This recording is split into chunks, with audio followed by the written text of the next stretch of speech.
missing or runaway kids, and we're very organized, and they never mention it. So let me just let's just go back for a minute. So Nancy Grace, producer, is a black woman named Letitia Lance. L-A-N-C-E. Okay. And some people may say it's Letitia, but and this is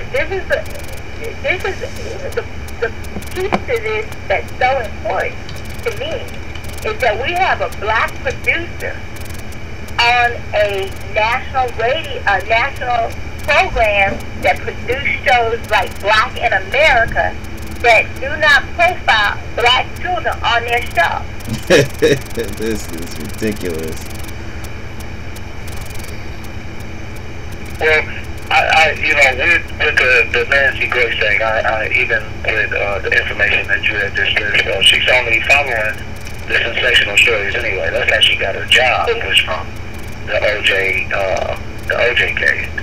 I think all media in that case, and I know with you being involved with missing children, Miss Genma, Miss Holmes, however you want me to say it, I think that Nancy Grace is just one element of what we all need to be tuning into, just like you got involved with it right now. We need some other, I think it's someone on Twitter who puts out alerts on black children. I think it's more of a travesty, if you ask me, that African American people don't get involved with missing children. No. But here, let me give you the nuts and bolts of why. And can you before you go there, you said it was Oasis Center, and that's located where? It's in Nashville. It's the only place of its kind. It's www.oasiscenter.org. Okay, thank you. Go ahead. You're gonna tell us why now. And by the way, I am on the board of that organization, and okay. I'll share more about that in a minute. But here's what happens. We as a culture, when we have problems with our kids, either we can kind of, and this is a generalization, I know you hate to, you don't want me to generalize, but we either don't want to talk about it because, we don't want to be embarrassed, or we turn them out and say, I can't do nothing with them. And there is an in-between.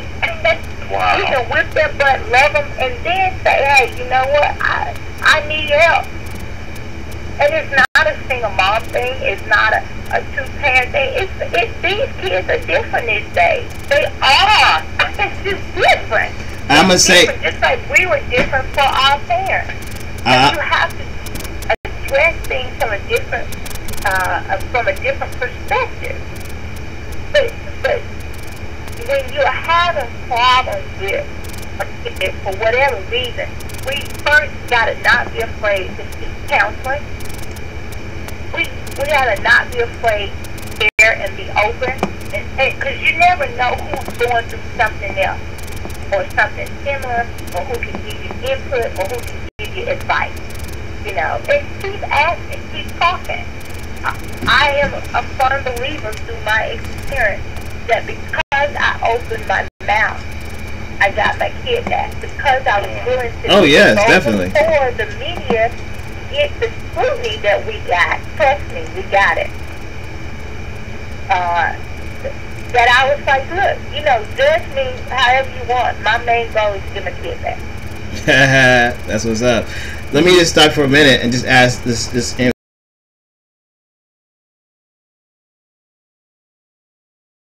throw this out with parents here in New York City, getting their kids back out of foster care and being a parent advocate certified by the nonprofits here in New York.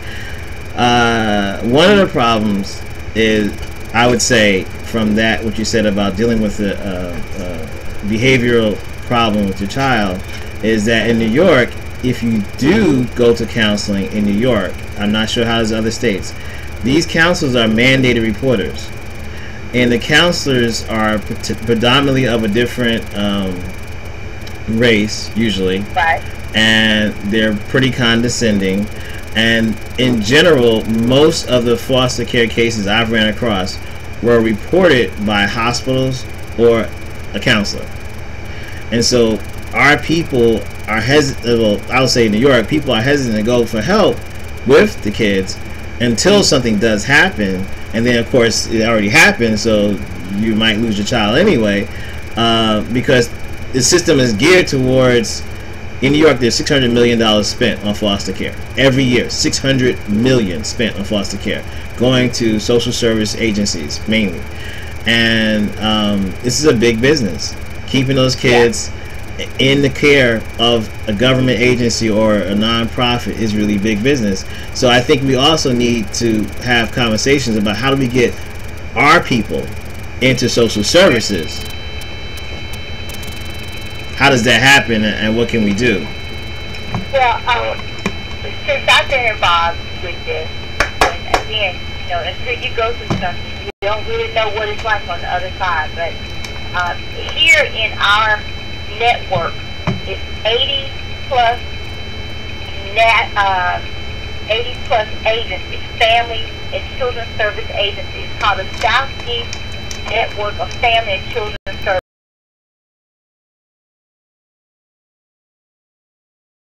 As a massive advocacy of children and young people, and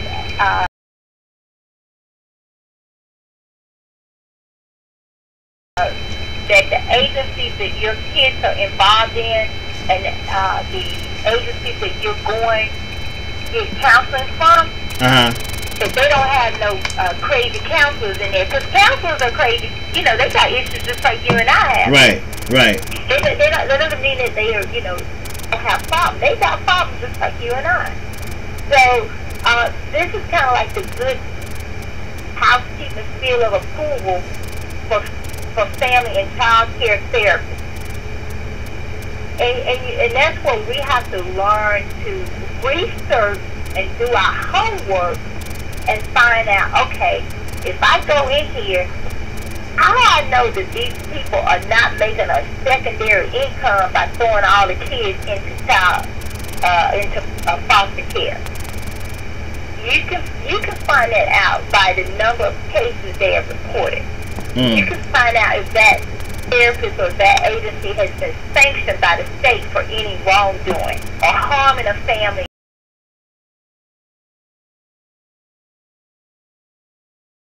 That's like in my situation, they tell. Yes, ma'am. Okay, so I would research those agencies here, and I can do something follow up and find out in New York who overlooks that agency.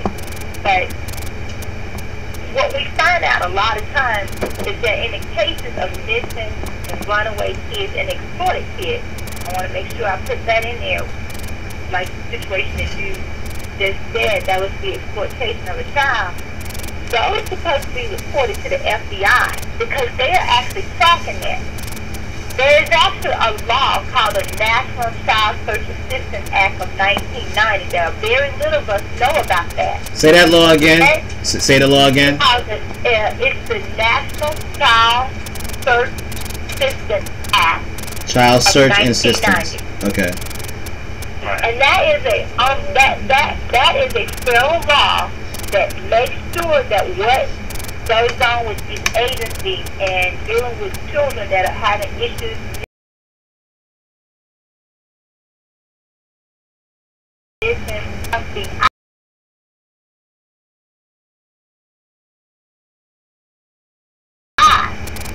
We don't go to next. And in New York, they found out that the majority of the agencies waited or even didn't report these situations to the FBI. Right, because they're under contract with New York. Well, at least in New York, they're under contract with this Child Protective Services, and they break their contract if they go against New York City Child Protective Services. Right.